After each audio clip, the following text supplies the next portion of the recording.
Hello everyone. 你好，大家好。 Annyeong. Oke Besti, sebelumnya ada pepatah yang mengatakan tak kenal Maka, tak sayang.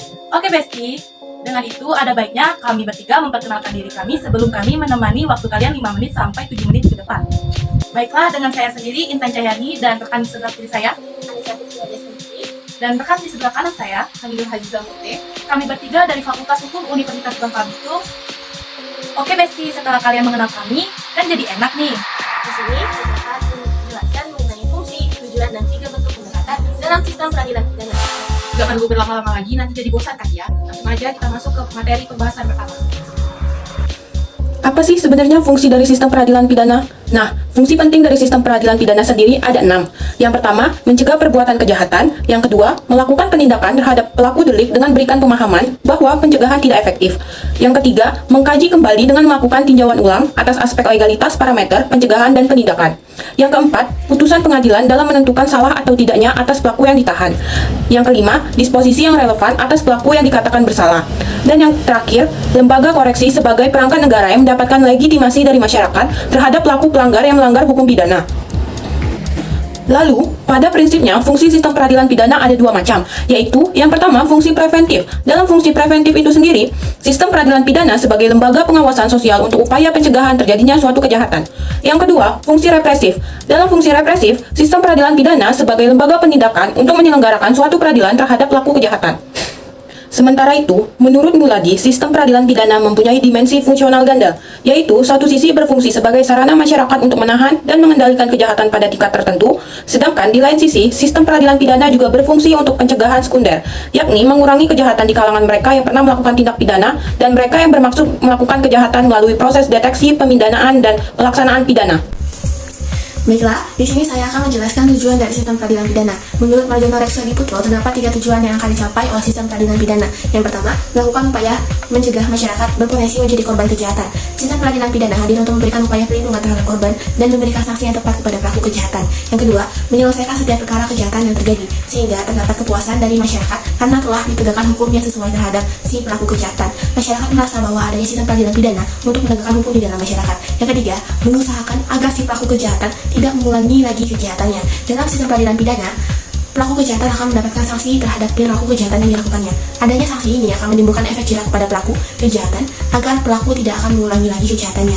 Lalu menurut Rusli Muhammad menjelaskan lebih sistematis mengenai tujuan dari sistem peradilan pidana yang memiliki tujuan khas dan mencerminkan pada karakteristik kondisi dari sistem peradilan pidana itu sendiri. Yang pertama, tujuan jangka pendek berorientasi pada pelaku kejahatan dan atau kepada mereka yang berpotensi menjadi pelaku kejahatan.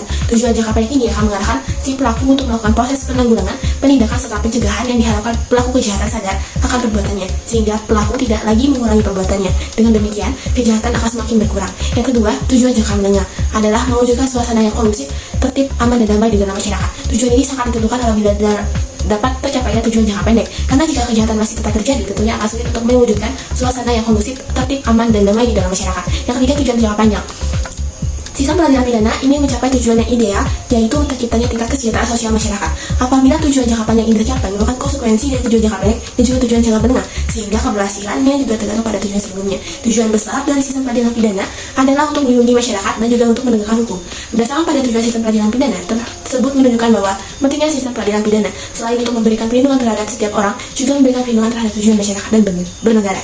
Tujuan perlindungan yang menjadi tumpuan tujuan sistem peradilan pidana beriringan dengan perbuatan pendekatan kehidupan yang lebih baik dan kesejahteraan sosial masyarakat. Baiklah, selanjutnya akan disampaikan oleh rekan saya, Intan Cahyani. Oke, sekarang kita memasuki pada penyampaian materi yang ketiga ya, yakni penyampaian materi terkait 3 bentuk pendekatan dalam sistem peradilan pidana. Pada umumnya, pendekatan berkembang secara operasional dan lembaga di dalam subsistem peradilan pidana. Selanjutnya, terkait 3 bentuk pendekatan dalam sistem peradilan pidana ini terdiri dari pendekatan normatif, pendekatan administratif, dan pendekatan sosial. Penjelasan terkait pendekatan normatif ini merupakan suatu pendekatan yang memandang keempat aparatur penegak hukum seperti kepolisian, kejaksaan, pengadilan, dan lembaga pemasyarakatan sebagai institusi pelaksana peraturan perundang-undangan yang berlaku, sehingga keempat aparatur tersebut merupakan bagian yang tidak dapat terpisahkan dari sistem penegakan hukum semata-mata saja. Terkait pendekatan administratif sendiri, pendekatan ini memandang keempat aparatur penegak hukum sebagai suatu organisasi manajemen yang memiliki mekanisme kerja baik hubungan yang bersifat horizontal maupun yang bersifat vertikal sesuai dengan struktur organisasi yang berlaku dalam organisasi tersebut. Sistem yang digunakan adalah sistem administratif. Sedangkan terkait pendekatan sosial memandang keempat aparatur penegak hukum merupakan bagian yang tidak terpisahkan dari suatu sistem sosial, sehingga masyarakat secara keseluruhan ikut bertanggung jawab atas keberhasilan maupun ketidakberhasilan dari keempat aparatur penegak hukum tersebut dalam melaksanakan tugasnya. Terkait 3 bentuk pendekatan dalam sistem peradilan pidana ini, Profesor Romli Atmasasmita juga menjelaskan terkait 3 bentuk pendekatan yang sama dengan penjelasan yang saya jelaskan sebelumnya, yang mana Prof. Romli ini menjelaskan bahwasannya pendekatan normatif ditandai dengan prinsip-prinsip kerja pada ruang lingkup hukum pidana substantif, yang mana pada intinya pola penegakan hukum pidana secara normatif ini bertumpu pada penerapan hukum pidana substantif. Hal ini diyakini penegakan hukum pidana berada pada jalur totalitas.